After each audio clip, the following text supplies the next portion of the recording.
Posso falar? Vamos assistir a boa emissora CNN? Sim. Senhor Cariani, cadê o seu projeto presidencial para mim? 6-7.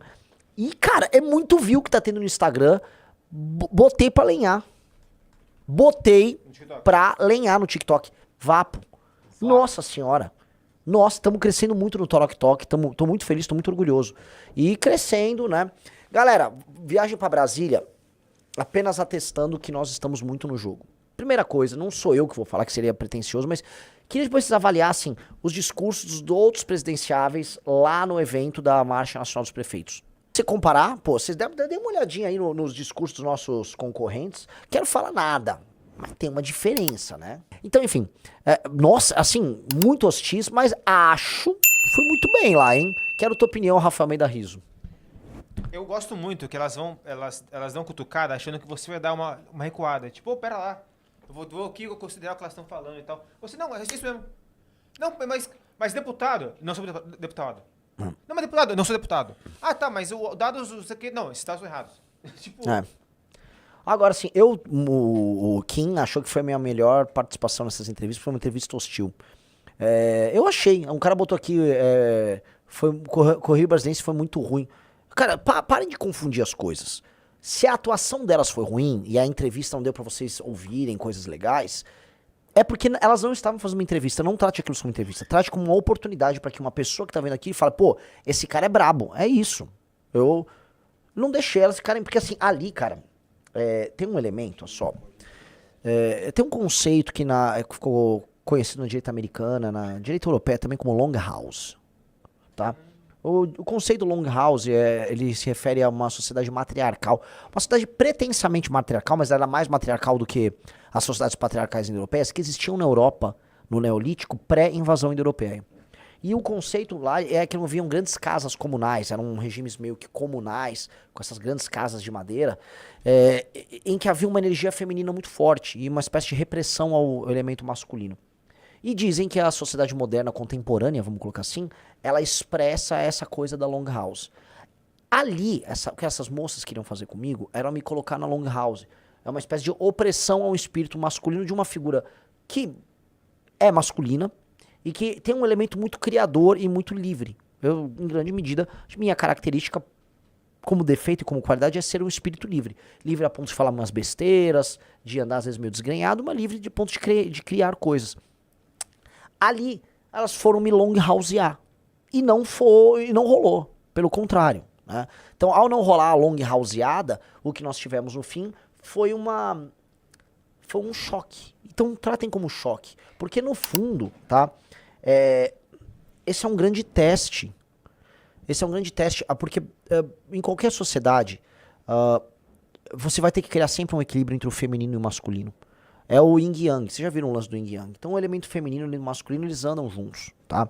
E é como se fosse o elemento masculino que é o ordenador e o elemento feminino que é a natureza, o caos e a ordem. Quando você precisa ter os dois elementos. Você só vai ser criador quando você abraça o caos. Quando você abraça o caos e a ausência de ordem, você cria o novo.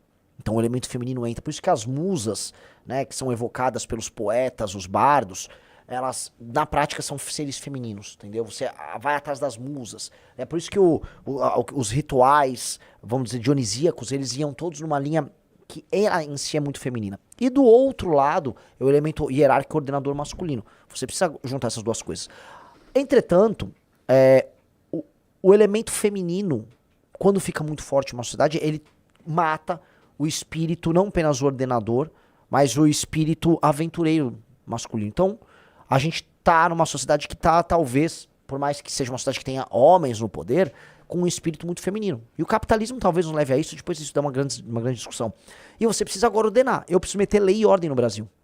E reparem que a minha discussão com aquelas moças, elas foram falar de feminicídio, violência contra a mulher, e eu tô falando, eu vou impor lei e ordem, é pena dura e eu vou pegar o bandido. Se o bandido bateu numa mulher num relacionamento, eu vou pegar o cara. Elas não, elas querem discutir. Não, vamos discutir e conscientizar. Que papinho! Isso é uma censura, porque no fundo elas querem reprimir a existência de um espírito masculino. Entendeu? A repressão é a repressão pro menino na escola, para ele não ser um menino homem na escola. Ok? É uma repressão. Elas querem uma repressão no âmbito cultural. e não uma repressão prática contra um homem que comete um erro. Então ali você tinha esse choque. Então o que você tem ali é um choque de concepções.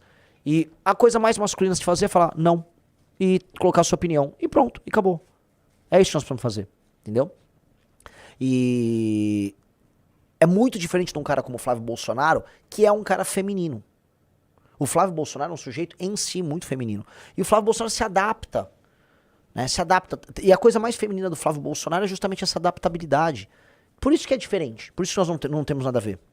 De redução da jornada de trabalho. O país continua se desenvolvendo. Não continuou. Continuou, deputado. O senhor como pré-candidato, está a par dos números e dos índices de desenvolvimento do país. O país cresceu muito, o país hoje é um expoente na América do Sul e é um expoente no mundo. Por que o senhor acha que a redução da escala 6x1 vai fazer um retrocesso e vai fazer a economia... Eu vou pedir para o nosso espectador acompanhar todos os gráficos de produtividade do Brasil perante o mundo. O gráfico assustador. O exemplo que você usou foi bem infeliz. O Brasil está estagnado. É uma proposta hoje irresponsável. Igual a Erika Hilton, que apareceu lá com umas empresárias lá, com franjinha. Eu tô aqui, na minha empresa a escala é 3x4, porque na Inglaterra... Que Inglaterra? A gente não concorre com a Suécia, não concorre com a Inglaterra. A gente concorre com o Vietnã, concorre com a Índia, a gente concorre com a China. Tem regimes flexíveis. Então, se eles estão fazendo isso, estão aumentando a renda e aumentando o emprego, nós temos que fazer a mesma coisa. Nos rincões, no interior do país, são pessoas, elas não sabem nem navegar na internet. Sim. Como é que o senhor acredita que essa massa da população vai conseguir gerir a própria carreira e se tornar um meio? Se eu for nos rincões, como eu fui, nem existe oportunidade de trabalhar pra essa pessoa. Eu volto pra pergunta anterior que vocês me colocaram, você tá no Bolsa Família. Essas pessoas que não são idiotas, uma pessoa mais pobre, mesmo sem formação, não é um imbecil. Hoje você pega uma pessoa que é entregador, que vende produtos online, com baixíssima formação. Esse jovem aprendeu a navegar nesse mundo. Primeiro porque ele não é um imbecil completo, ele é capaz de se defender. Segundo que isso não é tão complexo assim. Houve uma mudança. Tipo, do jeito que ela colocou, parece que assim, um cara que é MEI hoje, ele é um imbecil. Ele não consegue usar os recursos. Que recurso eletrônico? Um cara, vou me cadastrar na Uber pra ser motorista. Nossa! De onde ela tirou isso? De onde ela tirou isso? Hoje existem milhões de pessoas que são MEI. Elas entram no site, elas abrem a empresa, fazem... Todo mundo consegue abrir o MEI. De onde tirou isso? Isso é muito difícil, senhor deputado. Eu não sou deputado. É isso. Eu não vou lacrar pra cima de nenhum jornalista. Entendam isso. Não verão da minha parte lacração. Agora, vai ir isso aqui, ó. Tá. Conciso. E é muito bom que ela vai falar, não, nos rincões do país. Você esteve lá. Eu tive lá. Ela nunca botou o pé, vamos dizer, em Marajá do Sena. Ela nunca botou o pé em Santa Quitéria. Ela não conhece o que é um rincão do país. Você foi literalmente na cidade mais pobre do Brasil. Ela não tem ideia. A beleza de eu rodar o Brasil é que agora eu tenho lugar de fala pra explicar o tal do rincão. O Steel Right Here mandou. Antes, o Brasil tá voando. Depois, o povo não sabe mexer na net. Na mesma entrevista. É verdade. Temos muita produtividade. O pessoal não sabe mexer na internet. Muito bom. E aí, o que é o lance? As duas tentaram lacrar pra cima de mim. E aí, talvez, se fosse um cara com perfil lacrador, ia ficar metendo uns cortes rápidos Tramontina. Eu não fui no corte rápido. Eu fui, a meu ver, que é o que eu preciso ser, presidencial. Não. Você tá errada. Tá. Não. Tá. É isso. Deixa eu só comentar um negócio. Aconteceu no TikTok. Eu preciso só perder um pezinho, porque, ficar cinturadinho, magro, é certinho. A barriga dá uma estragada. E o que acontece? Eu não tô conseguindo na academia, então eu perdi um pouco de massa. Eu perdi um pouco de peito e um pouco de braço mesmo. Então, aí a barriga, por mais que eu esteja perdendo, ela... eu vou precisar dar uma monjarada aí, uma retragutida, esse é o nome dessas coisas. Preciso dar uma perdida de peso. O pessoal falou colesterol alto. Vocês querem que eu... assim, né? Aqui é um bate-bola, né? Nem tô falando de temas nacionais na nossa live. Então eu vou falar assim do meu exame, né? Eu fiz um exame, só pra avisar vocês, tô com colesterol alto. Todas as medições de colesterol me deu colesterol alto. Nenhum problema ligado a, graças a Deus, a glicemia, açúcar no sangue, tá tudo muito bom. Porque meu pai tem diabetes tipo 2, né? Então, claramente eu não vou desenvolver diabetes tipo 2, tô bem bom nisso. Os outros indicadores ok, cortisol não tá tão alto, pra quem tá dormindo mal ou rodando em campanha. Então, eu preciso dar só um grau aqui e ali e vamos que vamos.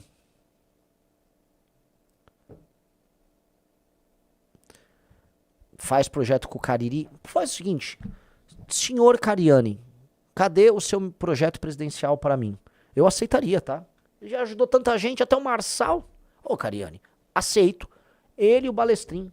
Inclusive, faria um desafio pra eles, tá? Eles gostam de comer feijoada. Eu faria uma feijoada braba pra eles, com uma receita própria. E em troca, me dê um treinamentozinho. Só. Eu fecho, tá? Mandem pro Cariani isso, por favor. Eu adoraria esse desafio, porque eu tô precisando, assim, é uma massinha. Só ganhar um pouquinho. Um cara, low cortisol, I feel so close to you. O meme, né? O cortisol tá menor do que eu imaginava, tá? Um cara falou, Renan tá crescendo, tá na hora de pensar mais em segurança pra evitar um Adélio da vida. Cara, a segurança lá em Brasília foi muito boa. Posso lá? Vamos assistir a boa emissora CNN? Sim. Eu vou pedir uma salva de palmas pra emissora CNN. Apenas confie no pai.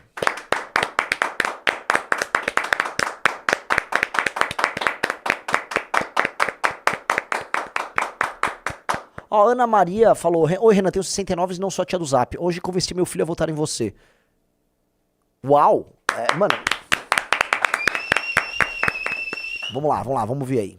Os filhos ele garante, os filhos de eleitores de direita, mas ele precisa de uma imagem mais amadurecida e se equilibrar nessa ideia de ser um outsider, de fazer e falar o que o político profissional não faz nem fala, mas ainda assim passar alguma credibilidade para aquele eleitor mais conservador à direita. É por aí, ele é conhecido dos filhos e ele também planeja influenciar os pais através dos filhos. Então, por exemplo, ele comentou com a gente, ele teve com prefeitos, deputados, estava aqui em Brasília. Brasília foi invadida por prefeitos essa semana, né? E aí ele teve uma recepção muito boa, ele acreditava que ia ser vaiado pelos prefeitos, né? E quando ele viu, ele teve uma recepção que eles consideraram muito positiva. Tem deputados de outros partidos que falam, olha, conheço você através do meu filho. Então, querendo ou não, é ir pelas beiradas para chegar ali nesse centro do eleitorado e conseguir ter uma votação, uma intenção de votação mais competitiva nessa reta inicial ainda de campanha. Então, no caso do Renan Santos, isso passa também por um plano de você pensar na criminalidade, sobre a ótica também de desfavelização, de combate à invasão de propriedade privada. Então, eles têm um plano de propor um mapeamento dessas invasões e, com isso, também trabalharem um plano de mitigação. Eles até mostraram um vídeo para a gente do que seria o projeto final dessa desfavelização. Então, aquela configuração tradicional que a gente tem no imaginário de favelas, até mesmo sendo substituída pela verticalização de prédios efetivos. Então, tudo isso está dentro desse cerne da campanha. Flávio Bolsonaro já demonstrou incômodo com Renan Santos. Foi dizer, até a gente ouviu isso, que não ia participar de debate com o Renan Santos. Tem essa informação circulando. Vamos ver o que vai sair dessa mistura. Milei com Bukele, depois a Isabel Mega conta pra gente. E pode ser uma conexão para a própria Faria Lima, né? O Uribe vinha comentando sobre isso aqui no bastidor, porque a gente tem um descolamento nesse momento da Faria Lima do projeto de Flávio Bolsonaro. A desconfiança chegou lá em São Paulo e chegou forte.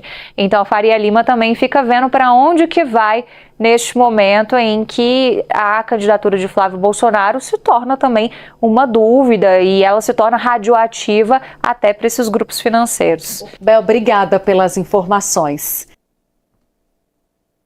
Cobertura sólida, muito bem feito, parabéns, CNN.